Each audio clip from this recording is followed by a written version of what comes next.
Bonjour à toutes et à tous et bienvenue pour un nouveau cours. Donc en effet, j'ai commencé tout récemment un nouveau concept de vidéo, celui de faire des fiches de cours afin de les rendre mémorables et compréhensibles.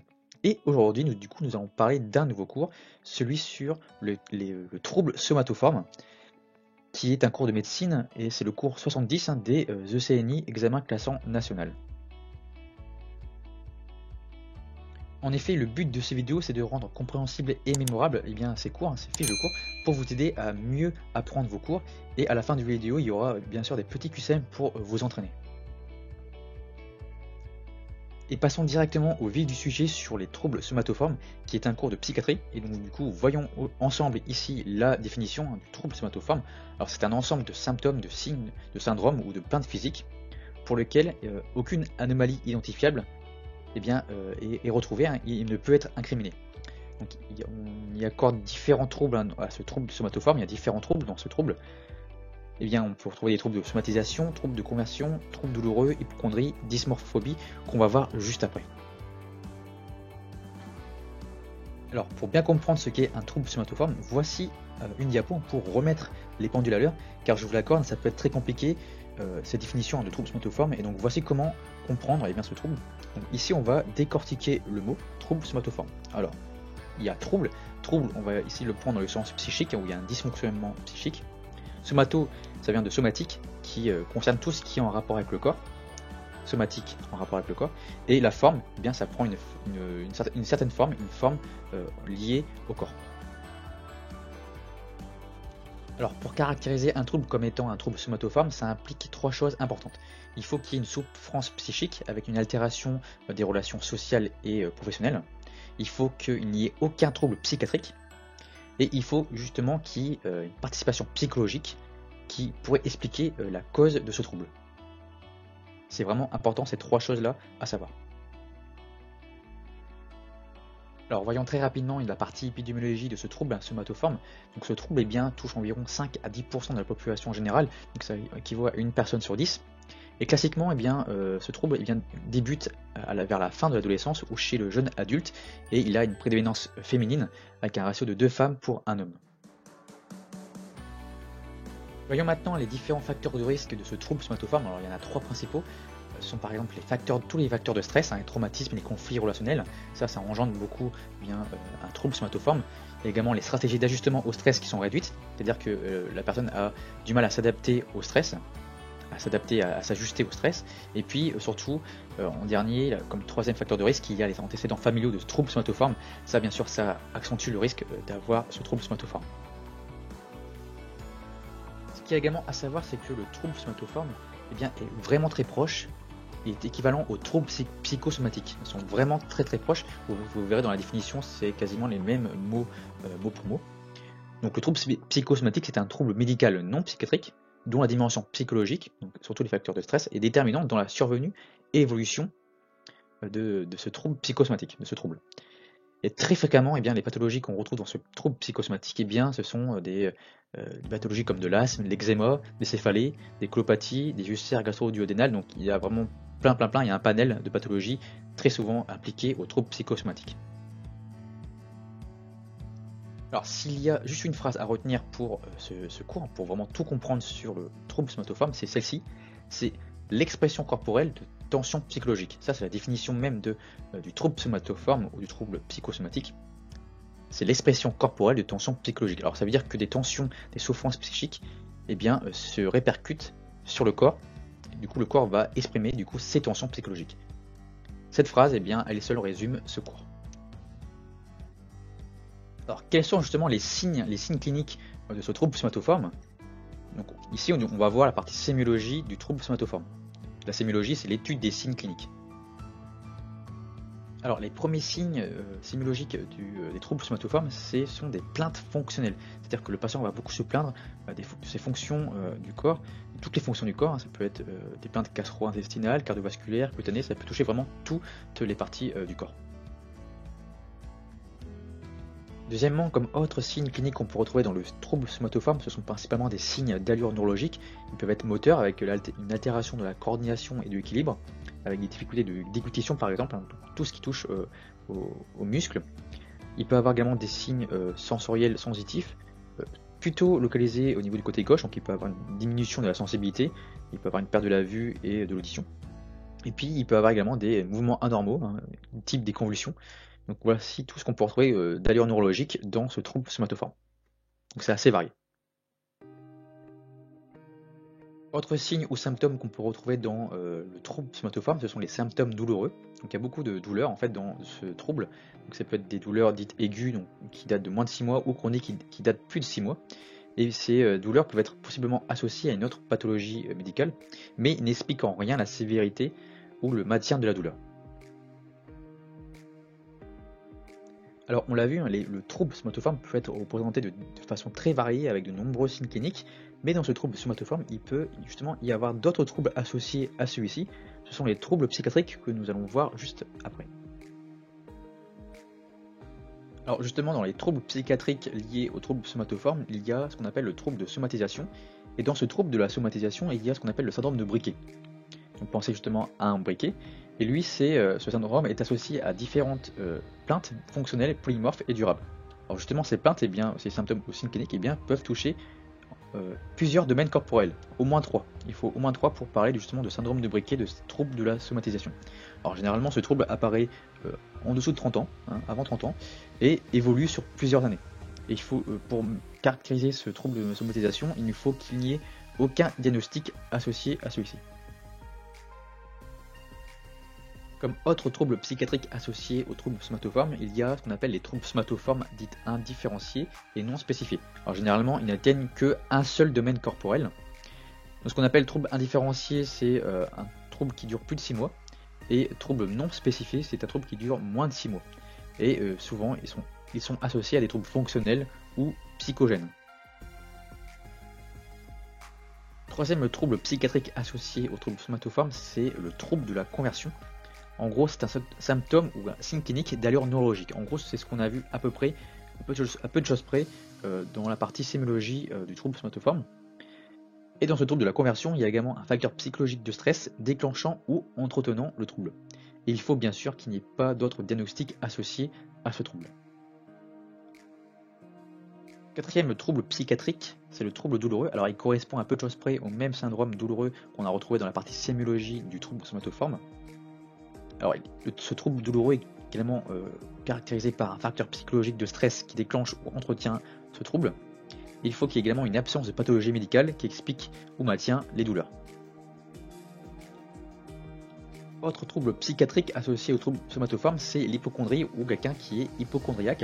Alors c'est la conviction erronée de présenter une pathologie médicale non psychiatrique qui persiste malgré un bilan médical rassurant, en gros un bilan qui ne retrouve rien, aucune étiologie. Et pour parler d'hypocondrie, il faut au moins une durée de 6 mois de ce trouble. Dernier trouble psychiatrique, c'est la dysmorphophobie, c'est-à-dire que c'est la préoccupation portant sur un défaut imaginaire de l'apparence physique. C'est quelqu'un qui est très préoccupé par son apparence physique. Voyons maintenant la partie pronostique du trouble somatoforme. Voyons comment il évolue dans l'avenir. Donc, il peut avoir par exemple des comorbidités qui vont venir aggraver le trouble somatoforme, avec par exemple des troubles psychiatriques, avec des troubles dépressifs, troubles anxieux, qui vont venir aggraver le trouble somatoforme, et il peut avoir également d'autres pathologies médicales non psychiatriques.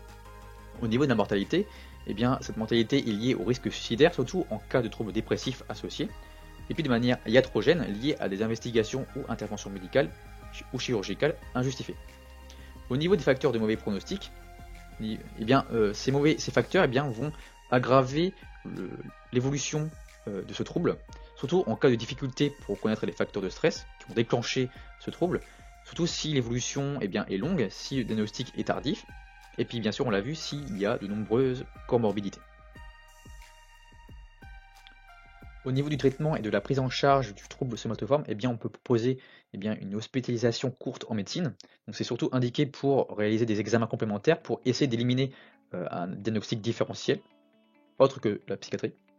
Et puis, on peut hospitaliser en psychiatrie pour justement soigner la comorbidité psychiatrique associée à des signes de gravité.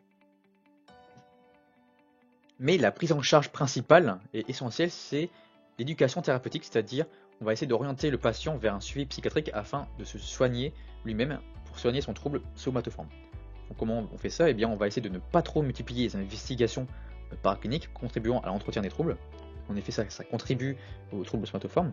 Donc on va essayer de reconnaître que les symptômes sont vrais, hein, sont véritables. On va justement nommer le trouble somatoforme, pour assurer sur le fait qu'il s'agit d'une maladie commune et reconnue. On va essayer aussi de rechercher des facteurs de stress qui maintiennent les symptômes. On va également discuter du traitement qu'on peut mettre en place. Souvent les médicaments sont très inefficaces et il faut justement un traitement psychologique. Et puis justement on va essayer de faire une prise en charge, maintenir une prise en charge en collaboration avec différents médecins qui vont orienter le patient et le psychiatre. Et pour traiter ce trouble somatoforme, on va essayer de mettre en place des traitements non médicamenteux comme les thérapies cognitivo-comportementales, la relaxation, la méditation ou encore la thérapie familiale chez l'enfant ou l'adolescent. Il est vraiment important de prendre en charge ce trouble somatoforme, surtout en cas de symptômes sévères. Du coup, on va essayer de mettre en place une certaine stratégie de réhabilitation pour essayer de prendre en charge le handicap et ne pas sous-évaluer les répercussions fonctionnelles du trouble. Alors, il existe des traitements médicamenteux pour essayer de soigner ce trouble somatoforme. Alors, j'épargne un peu les détails parce que ça va être un peu trop compliqué, surtout au niveau de la psychiatrie. Mais en gros, on va essayer de prendre en charge les comorbidités comme la dépression ou encore les troubles de l'adaptation. Je vous passe cette diapo, elle n'est pas vraiment importante à ce niveau. Et voyons maintenant un dernier point, ce sont les troubles somatoformes chez l'enfant. Et oui, ils sont très spécifiques, hein, surtout chez l'enfant. Donc, ils sont très fréquents d'ailleurs, hein, avec une prévalence de 12% dans la population générale. Et les facteurs de risque sont nombreux, hein, comme le stress, le faible niveau socio-économique, les difficultés de communication, les antécédents familiaux de troubles somatoformes. Bref, il existe plein de facteurs de risque. Et puis ces troubles vont se manifester de différentes manières, comme des céphalées, un syndrome de fatigue chronique, des vomissements, des douleurs abdominales, psychogènes, bref, c'est assez varié. Bien, le cours est enfin terminé, donc voici une petite série de questions, 5 questions pour vous entraîner à bien savoir si vous avez bien compris le cours. Allez, c'est parti. Première question, à quoi correspond le trouble somatoforme? Alors c'est une question typique de définition. Alors, réponse A, production intentionnelle de symptômes physiques ou psychologiques motivés par un bénéfice secondaire. B, production intentionnelle de symptômes physiques ou psychologiques sans bénéfice secondaire que jouer le rôle de malade. C, symptômes d'allure neurologique sans cause organique non produits intentionnellement sans bénéfice secondaire. D, crainte d'être atteint d'une maladie grave basée sur l'interprétation de symptômes minimes. Et E, association de symptômes chroniques, en particulier algiques, gastro-intestinaux, sexuels ou pseudo-neurologiques sans cause organique. Alors c'est la réponse E, hein, et unique réponse, c'est la réponse E, qui résume vraiment rapidement à quoi correspond le trouble somatoforme. Question 2, parmi les pathologies suivantes, lesquelles sont des troubles somatoformes? A, simulation, B, trouble factice, C, peur d'une dysmorphie corporelle, D, trouble douloureux, E, trouble de la conversion. Alors on l'a vu dans les diapos, ce sont les réponses C, D, E, hein, peur de dysmorphie corporelle, donc c'est la dysmorphophobie. D, c'est le trouble douloureux, hein, qui est présent dans le trouble somatoforme et dans les troubles psychiatriques, et le trouble de conversion. Question 3, à quoi correspond le trouble de la conversion? Donc A, production intentionnelle de symptômes physiques ou psychologiques motivés par un bénéfice secondaire. B, production intentionnelle de symptômes physiques ou psychologiques sans bénéfice secondaire que jouer le rôle de malade. C, symptômes d'allure neurologique sans cause organique, non produits intentionnellement, sans bénéfice secondaire. D, crainte d'être atteint d'une maladie grave basée sur l'interprétation de symptômes minimes. E, association de symptômes chroniques, en particulier algiques, gastro-intestinaux, sexuels ou pseudo-neurologiques sans cause organique. Alors ici c'est la réponse C, hein, c'est ce à quoi correspond le trouble de la conversion, c'est un symptôme d'allure neurologique, hein, c'est surtout neurologique, sans cause organique, non produit intentionnellement, sans bénéfice secondaire. Question 4. À quoi correspond une dysmorphophobie corporelle? Donc réponse A, production intentionnelle de symptômes physiques ou psychologiques motivés par un bénéfice secondaire. B, production intentionnelle de symptômes physiques ou psychologiques sans bénéfice secondaire que jouer le rôle de malade. C, c'est un symptôme d'allure neurologique sans cause organique non produit intentionnellement sans bénéfice secondaire. D, c'est la crainte d'être atteint d'une maladie grave basée sur l'interprétation de symptômes minimes. E, préoccupation centrée sur un défaut physique imaginaire ou exagéré. Alors c'est la réponse E, hein, c'est la définition même de dysmorphophobie. Alors, la C ici, on l'a vu précédemment, ça correspond à la définition du trouble de conversion. Et la D ici, ça correspond en gros à l'hypocondrie. Allez, dernière question, question 5. Quels diagnostics sont classés parmi les troubles somatoformes? Réponse A, somatisation. B, troubles de stress post-traumatique. C, personnalité histrionique. D, troubles de conversion. E, troubles douloureux. Alors les réponses, c'est réponse A, D et E, sachant que la réponse B, c'est un tout autre trouble, c'est le trouble stress post-traumatique que peut-être nous étudierons plus tard. Et C, on l'a pas du tout vu dans le cours, donc du coup c'est pas ça. Et du coup c'est la réponse A, D et E. Alors ça y est, la vidéo est enfin terminée, alors j'espère que ça vous a plu, que ce cours vous aura plu, que j'ai essayé en tout cas de vous le rendre mémorable et compréhensible. Donc ces deux derniers cours de suicide et troubles somatoformes, j'ai essayé, voilà, c'était un petit défi pour moi afin de voir si ce type de contenu vous plaît. Si c'est le cas, dites-le moi en commentaire, hein. Abonnez-vous surtout pour être au courant des autres vidéos qui vont arriver sur la chaîne. Lâchez un petit pouce bleu, un commentaire si ça vous fait plaisir, et puis on se dit à très très vite pour de nouvelles aventures, pour d'autres vidéos. Allez, salut, portez-vous bien, ciao.